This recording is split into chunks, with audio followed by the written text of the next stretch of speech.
Every year, the Game Awards gives us a good send-off from a game we love winning Game of the Year. Game of the Year goes to The Legend of Zelda Breath of the Wild. To the legendary Joseph Fares being jet-lagged screaming "Fuck the Oscars!" Or when Hideo and Keighley became the bestest of friends. It's a celebration of gaming, but most importantly of all, what is Kojima revealing for Death Stranding? Find out as we foolishly try to predict the Game Awards. Hello and welcome to another Optional Extra video. I'm Mitch and joining me is Russell. Sup? So we're here once again at the end of this year to talk about what the Game Awards are going to be awarding awards to. Namely video games. So it's just, we're going to try and give it our best shot at predicting who's going to win. And if we get them all right, Keighley's going to personally give us a high five. So that's all we could get off him. We wanted, money and fame and all sorts of things, but he wasn't interested. So I don't want to start off with Game of the Year, because that's like, you got to wait till the end of the show to get to it. So you have to wait to the end of our show. So we're going to start with one, admittedly, we don't care too much about, because it's best ongoing game. So these are games that have been updated over time to become better. Some of them not so. So you've got Destiny 2, Fortnite, No Man's Sky, Overwatch, and Tom Clancy's Rainbow Six Siege. So, Russell, which out of these do you think is going to win? Because I think it's going to be a very difficult choice. I mean, it's one of those ones where, like, this year it's all been about one game, and it's kind of like, well, even if there are other games on this list that, like, I don't know if they're more deserving, but certainly have a lot of additions as well. Fortnite is the one that will win. It's had so much extra content just in this year alone. Everyone's talking about it all the time.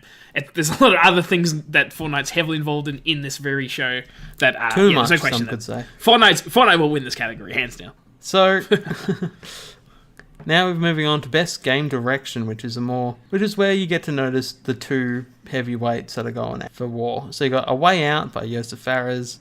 It's Hazelight Studios. So if that wins, he gets back up on the stage, so that's probably a good thing. I always immediately just want him to win, just so I can see him at the stage. Yeah, so we can say some more stuff. Maybe we'll get a whole new speech. Anyway, the next one is Detroit Become Human by Quantic Dream. You got God of War, you got Marvel's Spider-Man, and lastly, Red Dead Redemption 2. So this is a pretty heated area. Like, there's a lot of challenges. There's some very heavy hitters in this category. It's actually really hard to guess, because I think personally it's between God of War and Red Dead. As much as the other games have pretty good game direction, Detroit. It's one of those things where, like, I don't think Detroit's big enough for, like, I always kind of think of, like, who's voting on these things and what are they voting for?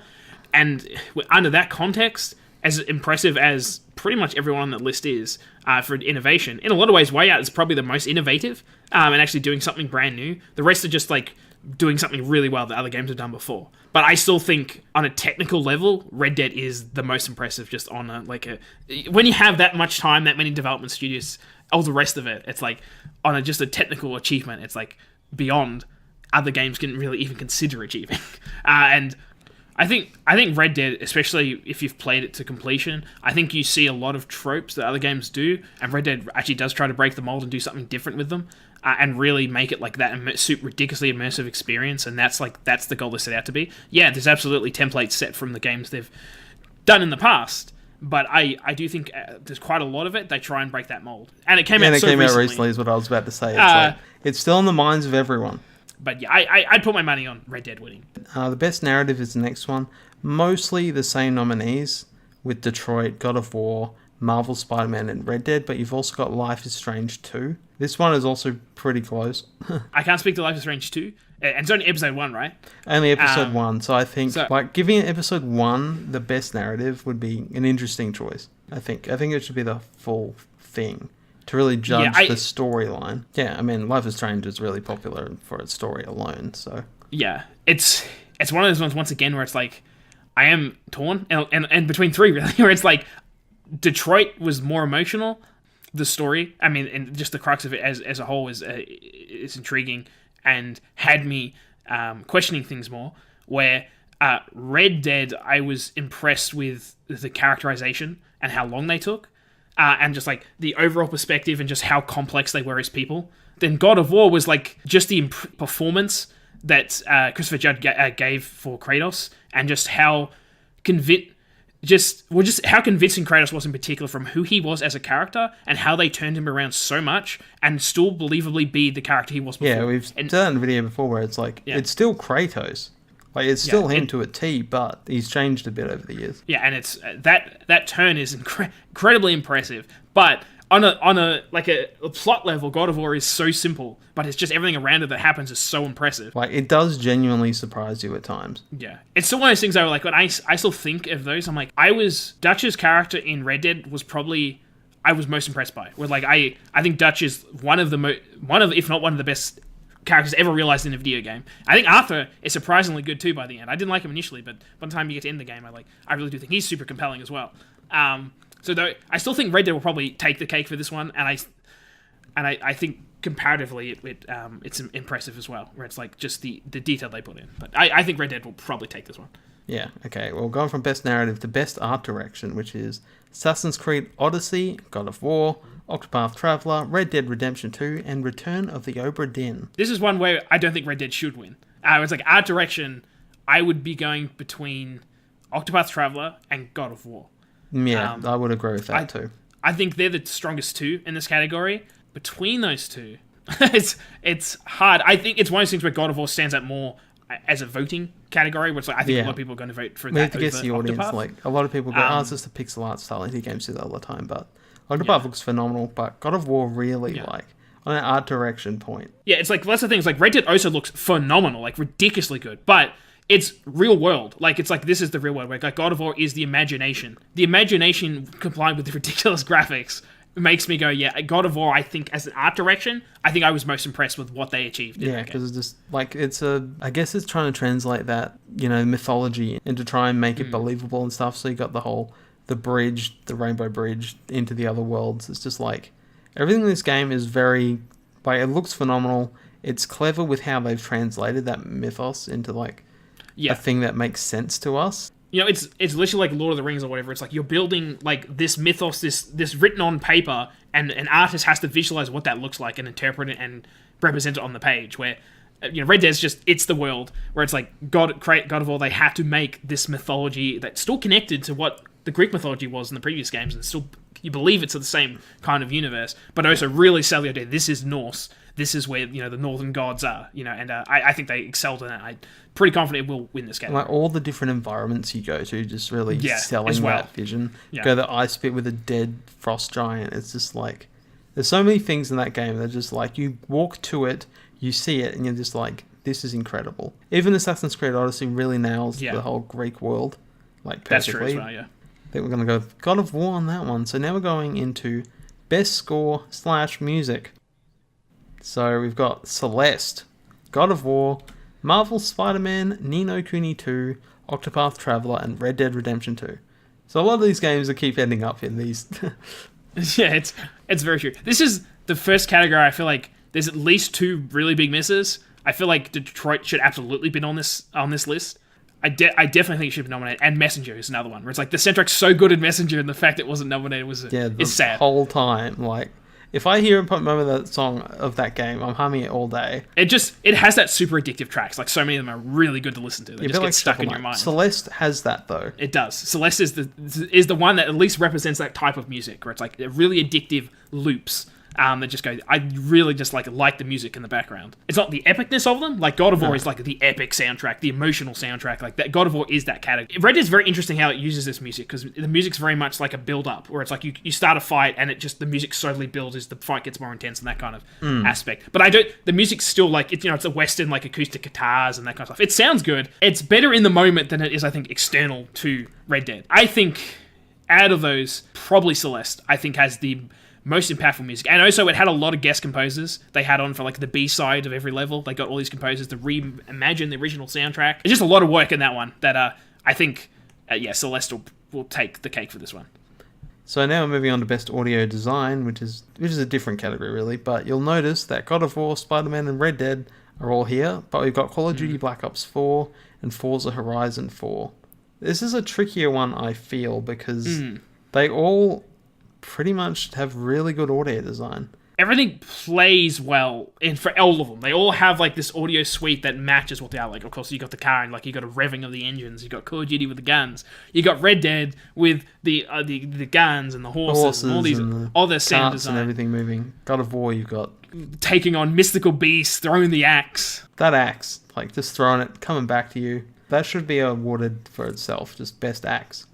Leviathan. Just its own category, it's absolutely. Like, it's only Leviathan axe, Leviathan axe, Leviathan. This is a hard one. It's like, I don't know what direction they'll go. I think it'll probably be one of the two bigger games, so God of War or Red Dead. I'm not even sure if it will be those two though. It's like this one's probably one of the hardest ones, where it's like they're all good. And I don't know, I can't even consider like how people will vote. I think my gut feeling is they'll vote for the game they like the most. So it'll probably be God of War or Red Dead. It'll be one of those two. I think God of War I would go with just because it's more unique sounds. Red Dead is more like actively getting that audio. Where it's like, it's the capturing the sound of like, boots and snow and all these kind of like realistic sounds. God of War's got the same, but then God of War's has got like these crazy sounds they have to make up for like the swing of the axe or the cutting into like flesh and all these other cool sounds that I'm like, yeah, I think I'd give it to God of War. Audio design, I guess we got God of War, and then we got Best Performance. So nominated for Best Performance is Brian Deckard as Connor from Detroit Become Human, Christopher Judge as Kratos, God of War, Melissanthi Mahut as Cassandra in Assassin's Creed Odyssey. I don't know if I got that right, but I tried probably my best. Not. No, probably terribly wrong. You got Roger Clark as Arthur Morgan, and you got Yuri. I can find his last name. Yuri Lowenthal as Peter Parker, Marvel Spider-Man. I think you can't deny that all of these people performed their roles excellently. Like, Yuri sounded like Spider-Man. Like, I felt like he was Peter the whole time.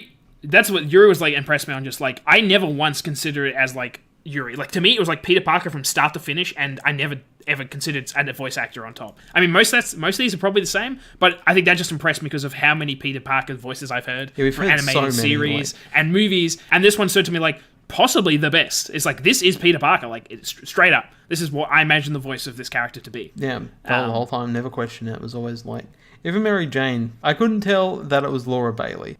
I still, though, I like, once again, it's like Arthur Morgan's like characters. He has the most dialogue. Maybe Cassandra's voice actor is the other one that's like the most actual dialogue in these games. Like, there's just so much recording.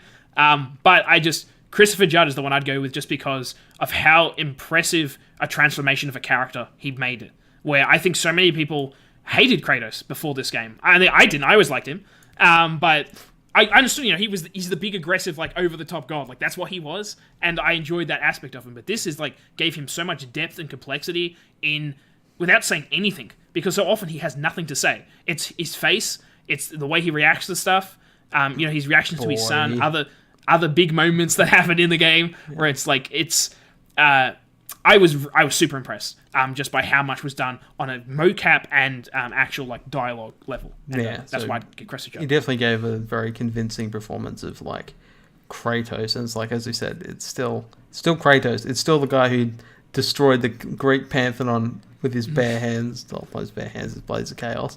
But like, and yet you felt sympathy for him. You felt like you could relate to him, whereas you couldn't in others, which was like, that is just something that I did not expect for Kratos to be a relatable, likable person. The amount of people who would like go like, I hate Kratos' character, he's one of the worst like lead characters ever or whatever, and then them going, no, Kratos is excellent in this game. Like contextualize everything he's done and like how it makes him the person he's in this game. I think that alone is not only a compliment to the writing of that game, but his performance as well. So now we have to move on to part of the Game Awards that we've seen a couple times. Like, it's very heartfelt and like very sad sometimes, going like from that Dragon Cancer being one of the nominations. Like, Games for Impact is pretty interesting. So you've got 11-11 Memories Retold, Celeste, Florence, Life is Strange 2, and The Missing J.J. Macfield and The Island of Memories. I'm not too familiar with most of these games. Yeah, this is the unfortunate category for me where it's like, I don't know enough about some of them. I only know Celeste, and Celeste did have an interesting, impactful angle where it's like the dealing of like depression and anxiety and just like how that presents itself in the concept of her climbing this mountain. And it was a very surprising aspect of the game where it's like, it's got incredibly tight platforming mechanics, Probably one of the best of, if not the best, in that extremely intense platforming so like Super genre. Meat Boy, Celeste. Yeah, like, exactly. I think Celeste Like, has actually taken the throne. Yeah, I think Celeste is probably the best in that genre, and I think it's a large part of not only to its soundtrack, its visuals, its gameplay tightness, but that story as well. Like, it has so many pieces that make it impressive, and it's unfortunate that I can't speak to most of the other ones on this list to really like say what's about it, but I definitely think Celeste is deserving of being in this category. It's like what it explores in its narrative is worthwhile. And like a platform that's exploring a narrative about depression and anxiety and like self-doubt and stuff. It's like insanely relatable for a lot of people playing this game who've experienced stuff like that, and like it affected me more than I thought it would. Like, I mean that's how it ties so well into the gameplay too, because like the idea is like you want to conquer the mountain, but it's so difficult, so hard. And that ties directly into the story, where it's like she's struggling internally in her own emotions for like conquering that mountain, and it all comes together in such a interesting way. It's like just how they considered this concept. It really from A to B really came together and made something special. Yeah, it was definitely a very special game for this year, and it's been nominated for a few other things, which we're about to get to right now, because they're going to go into Best Independent Game.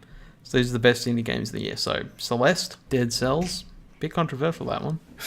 I think that one's been put into the public's eye for all the wrong reasons. You can thank Philip Mewson for that. Definitely comes up with his own writing. And then you got Into the Breach, Return of the Obra Dinn, and finally, The Messenger, which we spoke about earlier. So we've covered at least in our channel in some form.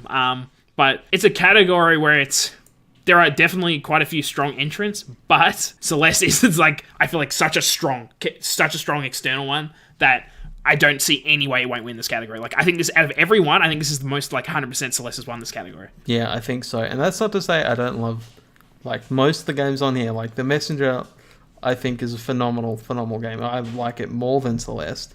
Like Dead Cells was great. Into the Breach I enjoyed, but like Celeste is the one that the most people were talking about. Most people out of all of them have played. I mean, a lot of people know about Dead Cells, but not for the right reasons, I feel. I feel like a lot of people I've spoken to who like played The Messenger didn't win it, and they didn't get that experience of this cool twist that kind of happens in the story, which is it's really fun and innovative how they kind of did it. At least I really enjoyed it. But Celeste, I just feel like it's just structure. It's just like the concept of her overcoming the challenge makes you want to overcome the challenge. That's because it's so hard, and I think that all together makes it probably the most confident out of all the lists. Like Celeste, I would say so as well. Like Celeste wins. Yeah. Celeste's the best independent game. So now moving on from Celeste's obvious victory. So for best action adventure game, we have Assassin's Creed Odyssey, God of War, Marvel Spider-Man, Red Dead Redemption 2, and Shadow of the Tomb Raider, which unfortunately for the Tomb Raider, I think it's already ruled out. Yeah, absolutely. No one really spoke about it enough. There's like the fact that so many of these games have already been nominated for a heck of rewards already. Game of the Year. It's just kind of like, Tomb Raider's not going to cut all of the others are nominated for God of War. Game of the Year. Game of the Year. They're all nominated for God of War. But no, I just think like that already rules it out, regardless of how good that game is. When we're talking about like action adventure. No, what's this one called again? Best action adventure game? Oh, it is action adventure. I couldn't remember if that was the other one. Yeah, action adventure. I'm like, at that point I'm thinking mechanics, and that's not Red Dead's strength at all. It's actually probably one of its weakest aspect is the mechanics. So I would say God of War will absolutely win this category. I'll read what they've described it as. For the best action adventure game combining combat with traversal and puzzle solving. I think all of that to me encompasses God of War. Is God of War. And the puzzles in God of War, I really do feel like they're that perfect balance of like they're not that hard, but they still have like that moment where you got to think about it. It's like, how do you do this for a second? But I do think if this is the best traversal award, that would be Spider-Man. Like, there's nothing more rewarding than swinging through that city. It's certainly like one of the best aspects of that game, other than the story. Is like the ability to swing around. It is incredibly fun. It is, but like the description alone is just that's God of War right there.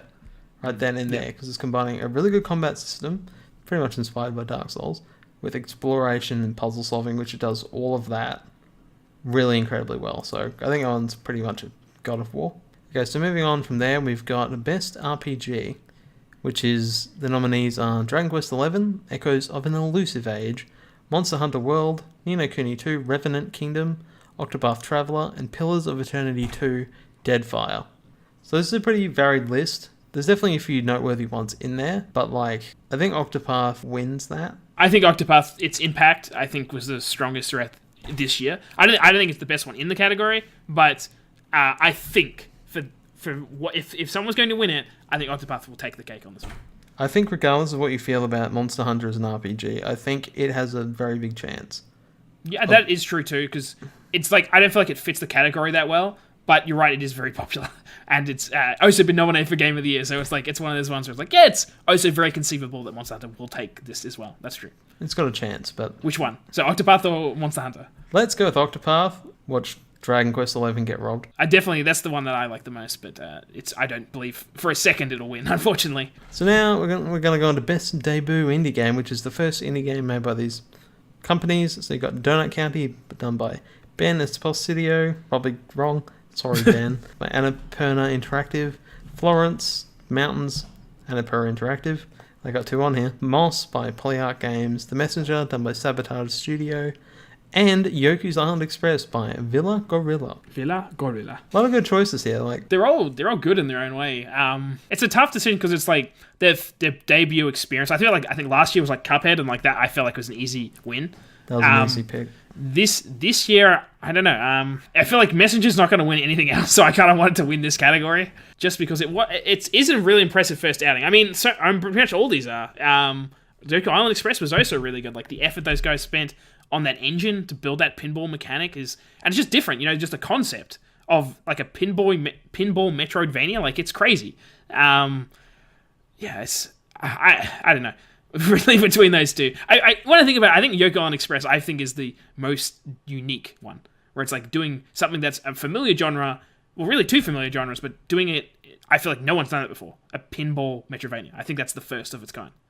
I would pick Yoku over that, and I would pick Messenger over Yoku. So, yeah, so what do you reckon? Do we want to go with the Messenger? Or... Yeah, it's the only chance it's got. It's one of those things where it's like, I personally think I would give it to Yoku, but I think the Messenger probably had more recognition in the year. I think Yoku kind of just came and went. I think Messenger... Unfortunately. At least, I feel like, in general, people were talking about it longer, even though I think a lot of people have forgotten or moved on from Messenger as well. I think, at the time, it stood out more than Yoku did. So I think Messenger will probably win this one. Okay, so we're moving on to the second last thing here, which is Content Creator of the Year. So, you've got Dr. Lupo, Myth, Ninja, Pokimane, and Willy Rex. So I think... This is less more a prediction because Ninja's got it. Seeming out of all of them, I don't give a shit about Fortnite. I know who Ninja is. Like, that just says enough, I think. I mean, Ninja's written... I don't know any of them except Ninja, and the only reason I know Ninja was because he went extremely mainstream. And everyone was like, oh yeah, on, Ninja's shows that and stuff. Incredibly popular like Twitch stream was making all the money and like, you know, doing like... Yeah. Like, he was versing like celebrities and stuff. You know, Geoff Keighley's thing during E3, he was a big part of that. Like... he's got like the internet connection. He's got a massive impact on the industry this year. It's another one like I'm basically 100% confident Ninja has won this category. Yeah, the thing about this category that kind of like as we make videos on YouTube and like I guess we're a content creator, very small content creator. Yeah, technically we make could have content. been nominated. We make content. People watch it. I don't know. I hope they do. Some people watch it, but yeah, I just think it really incentivizes people to just focus on making just streaming Fortnite. Like, in terms of people actually making interesting content, like, on the internet, like YouTube and all kinds of, like... There's so many good videos this year made by plenty of talented people, but unless you're streaming Fortnite, you're irrelevant. Yeah, I don't think it's a bad thing to present. It really, like, this category speaks to, like, the Twitch structure, and it's like if you want to be successful on Twitch, you have to be streaming the most popular game. And just conveniently, this year it was Fortnite. Next year it'll change. Last year it was something different. Like it's just how the game works, and then they just move on. Like, all right, now we're doing this game. Yeah, move on to the next game, regardless if they're passionate about it or not. Yeah, really, what you're watching for Twitch streams is just, I guess it's sort of a reality show. Like half these people are acting while they're doing it. I don't know how much genuine. Like, yeah, well, Ninja definitely is all about like the publicity and it's like a mix of like performance and skill, where it's like how good they are and how much of like a character they're building or like interaction with the audience. Yeah, like I remember hearing an interview with Ninja saying you really either have to be really good at the game or really entertaining. Like, I mean, if you're a combination of both, it's good. Yeah, that is Twitch. Those are both key criteria. Like, it has to be one of those two, really. Otherwise, you're not going to find a big following. You know. Yeah, and you definitely have to stick with these really key big games.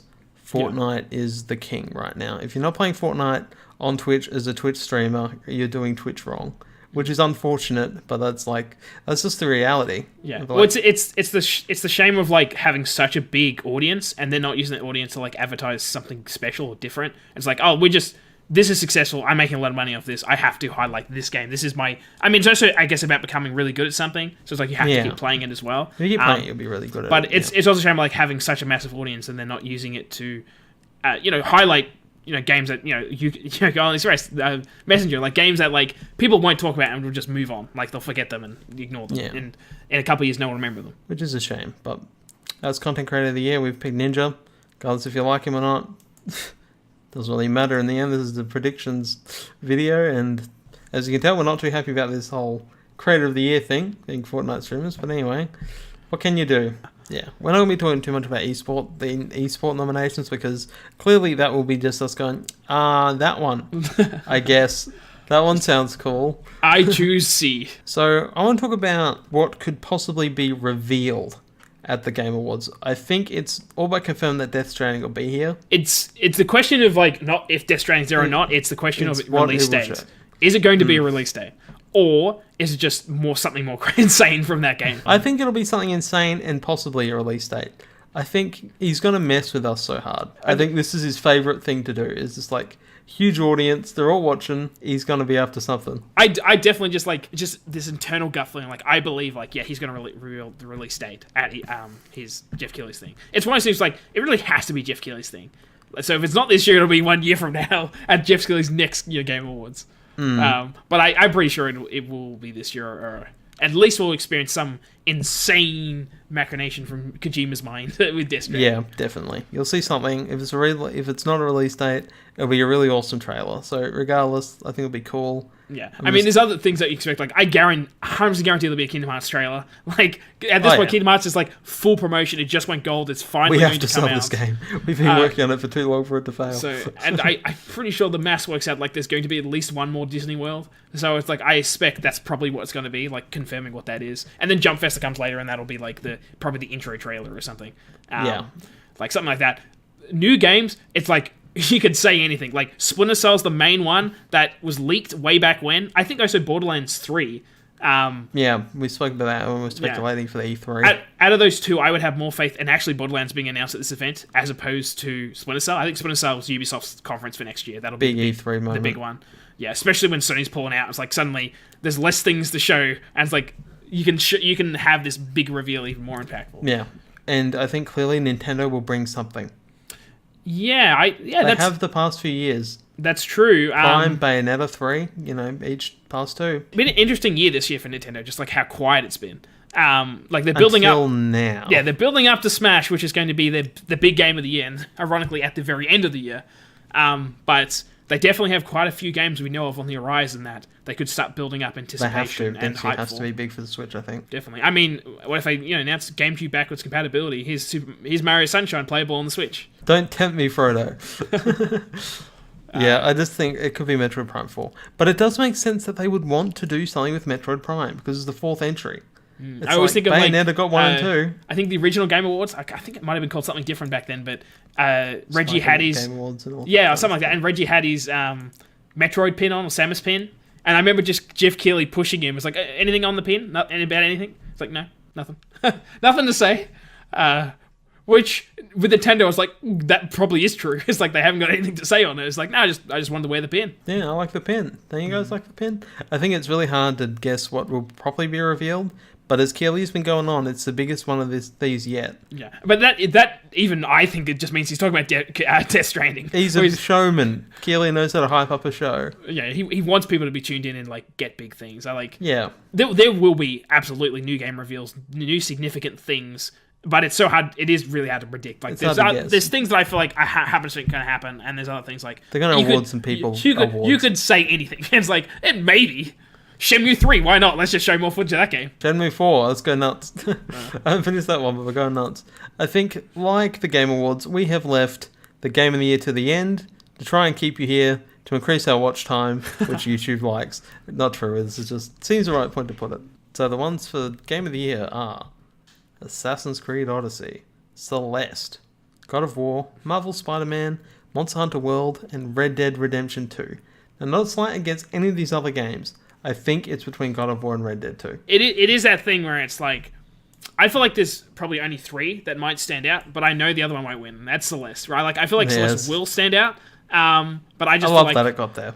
But against the other 2, I just feel like it is going to be an absolute battle between God of War and Red Dead, and It's gonna be close too. This is the one where it's like between those 2, and I gut feeling it's going to go to Red Dead because I think the time of it, the technical achievement. But my counterpoint is Breath of the Wild came out in March, and that got Game of the Year. That is true. I mean, it's not the time things come out don't always matter, but I think I think right now a lot of people are deep into Red Dead and already like saying things like it's the best game they've ever played or Game of the Year. It's like a technical achievement. It's like storytelling, like immersive in all belief. Next generation storytelling, like doing something innovative and brand new. That really going like this is not achievable before. Now, like God of War, I absolutely believe that's the same condition, but I feel like God of War for a lot of people wasn't the game that they kind of expected to break innovative like barriers or anything like that. It was more like I think the surprise a lot of people was like they didn't want to buy God of War. It's like I don't care about the series, and then being told, oh no, this is a 10 out of 10 game, you need to play this, and people picking up after the fact. Right, like Red Dead has that hype from the get-go. They already have people invested and want to buy it because it's Rockstar, because it's Red Dead, like that interest. And I just feel like, even like on a personal level, like if I think of like everything that was achieved, what did I enjoy the most? And it's God of War. Like it is God of War. But then on a technical level, I go... Just think of Cory Barlog's face as he goes and picks up that award. True, yeah. He definitely will be emotional, and it would be worth that moment. That in itself is actually a good point, where it's like, who's going to be more emotional on stage? Who's the face of Rockstar? We don't know, but like through everything about God of War, it's Cory Barlog. Like he released his reactions to the reviews where he cries. It's like he really put himself into the public eye of like, I made God of War. I'm proud of this. This is maybe the best game he's ever made. Even if you take this angle, what was more surprising, God of War or Red Dead? I think Red Dead was what we expected Red Dead to be. Red Dead was an amazing achievement of a game, but it's also what everyone expected it to be. Like for the most people, I don't think there's any surprises in Red Dead. Like Red Dead is what I expected it. I expected it to perfectly nail that. I think it's cowboy thing. Yeah, I think it's Rockstar's best story. Like, I definitely think they upped their game in that aspect. But otherwise, it's pretty much exactly what I expected. With God of War, I was blown away by it and what they're able to achieve. Not only in like changing Kratos, like the universe Kratos was in, but even on a mechanics level, they completely changed the aspect of like the camera, one-shot camera from start to finish. Everything was done in one moment, one point in Kratos' life with Atreus. Go from A to B, get to that mountain. I think the storytelling did something different. And then like just Rockstar did what we knew. And then the mechanics of like, all right, we had Blades of Chaos for every single game, and it was always the key weapon. It was so tied to his story, his motivations. Where it's like, oh no, let's take that away and give him the Leviathan axe, something brand new, and building this awesome mechanic. Like, there's such a good mechanic of throwing this axe and recoiling it. The moment you get out into the world and get that axe, and you know you've seen it being thrown, but then you get to throw it yourself. You're like, okay, can I throw this off here? What happens? Yeah. It's just like there's something like just exploration, like exploring what this axe can do is just like such an interesting mechanic that this one thing... And refocus of the game. Like, what was a hack and slash game suddenly became like a mini open world, like hack and slash. It's still hack and slash, I guess, but it's more Dark Souls, as you mentioned earlier. Yeah. It's like that aspect of like... But it stands on its intense. Yeah. And, you know, the world itself, a giant, you know, a snake, you know, dragons, all kinds of crazy stuff. It's... The more I consider it all, the more... I feel like God of War is mine, but at the same time, I think God of War... Don't spoil our Game of the Year videos. There's not two of them that you just... I change your mind. Super Smash Brothers may suddenly become my Game of the Year, for all you know.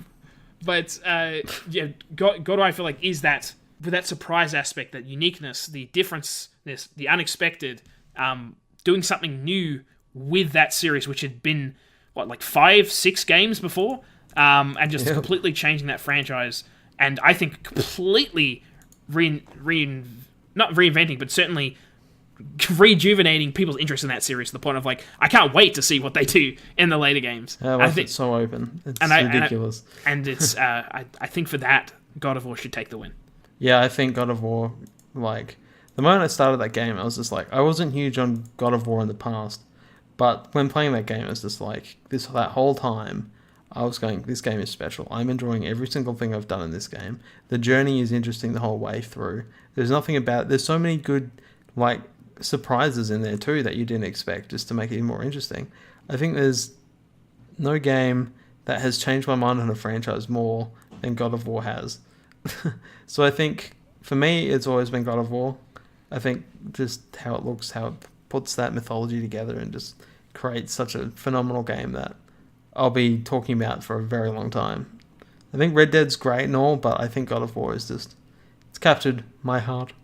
Boy. It doesn't let it go. Help. You know, you got Atreus, you got all the memes. Mimir, you know, Freya, you know, like there's some good characters in there. Bond between Kratos and Atreus and the Severed Head. Which, I will add, I sat in the boat just to hear him talk about Norse mythology. Oh yeah, like, absolutely. What game keeps you from playing the game?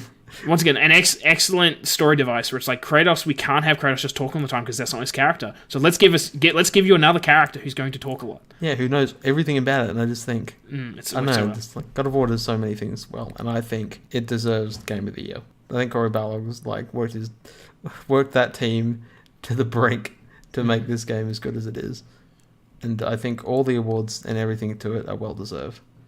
So I think officially, I vote God of War. It kind of spoils a few other videos of ours, probably, unless as Smash changes my mind.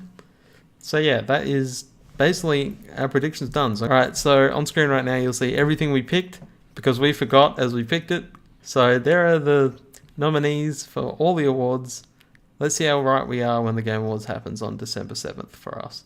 We will talk about it most likely at some point. And if you enjoyed this like predictions video, we do this kind of thing every week. We got this show that releases nice little things about game impressions. You've got the Spyro one. You've got a whole bunch of predictions of like BlizzCon and such.